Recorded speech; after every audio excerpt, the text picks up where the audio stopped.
Hello everybody, time for Coffee with Bill. I'm glad you're here. Sorry I've been off the net for a while. I've had some health issues that keep me from talking, and unlike Joe Dan Gorman, I can't get by just on good looks alone. Well, looks like we've had a roller coaster ride this week. Looks like Hillary Clinton's 3-year-long hissy fit may be finally over. The entire impeachment embarrassment was instigated by Hillary. She paid for that fake Russian dossier. She was behind the fake porn star attack, the fake Ukraine attack, the fake Mueller investigation. The Senate put an end to the most disgraceful political corruption we have ever seen in the USA. Thank you, Republicans, for doing the right thing and surprising me. After 3 years, man, the Democrats couldn't even find where Donald Trump has even littered. If that man had ever thrown a candy bar wrapper out the window of his car, that is all we would have been hearing about for the last 3 years. He is so scandal-free, he's actually kind of weird. Bernie Sanders is angry that Trump didn't mention climate change in the State of the Union. Well, that's because the State of the Union is not for fairy tales. And when I say fairy tales, I'm not talking about Peter Buttigieg or whatever he is, you know, the Keebler elf that's running for president. Here we have Nancy Pelosi behaving badly, as if that's news. A lot of people are angry that she tore up her copy. Yeah, it was childish, but sadly that's about all we can expect from the Democrats anymore. That's about the best we can expect from them.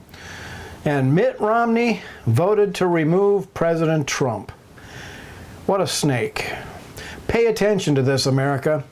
Romney was the presidential candidate not too long ago, and this is why I do not trust the Republicans.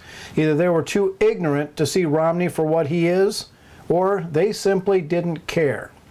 I fear that once President Trump is term limited out, the Republicans are going to go right back to their unholy alliance with the Democrats. Back to the politics as usual. Excuse me. Van Jones, liberal communist talking head, he says, "Wake up, Democrats. Trump is reaching the blacks." Yes, he is. You see what happens when the President of the United States is not the typical political hack that we usually get? The fact that blacks are walking away from the Democrat Party in droves is very, very encouraging. Let's welcome them warmly.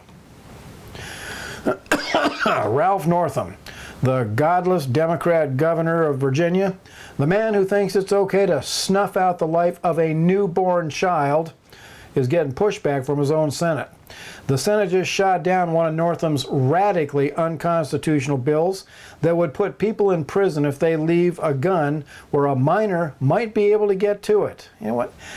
When I was 17 years old, I had rifles, shotguns, and a 9mm Browning pistol in my bedroom.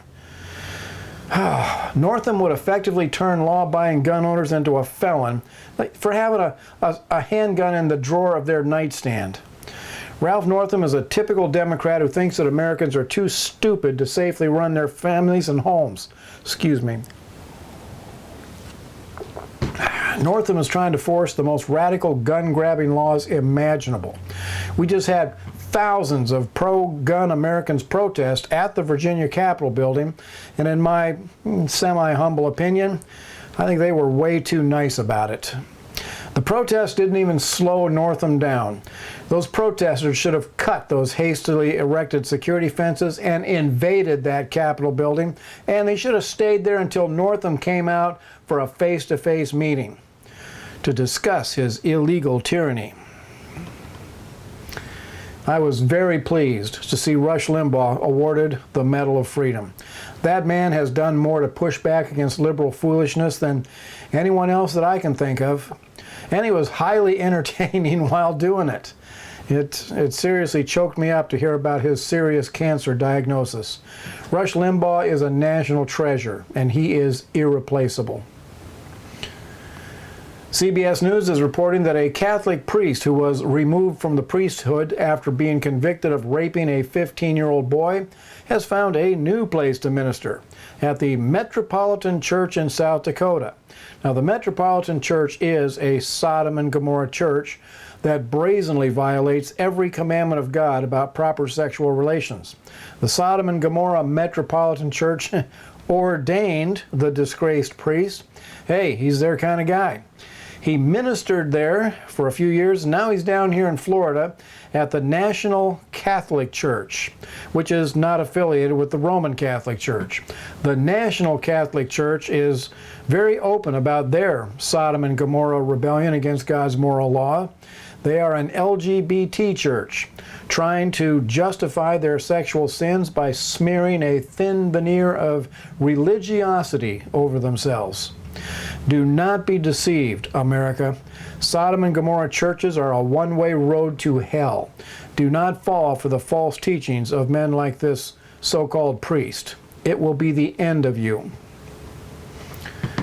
Leftists up in Montana are outraged that Montana State University had an essay contest about Martin Luther King and a white student won.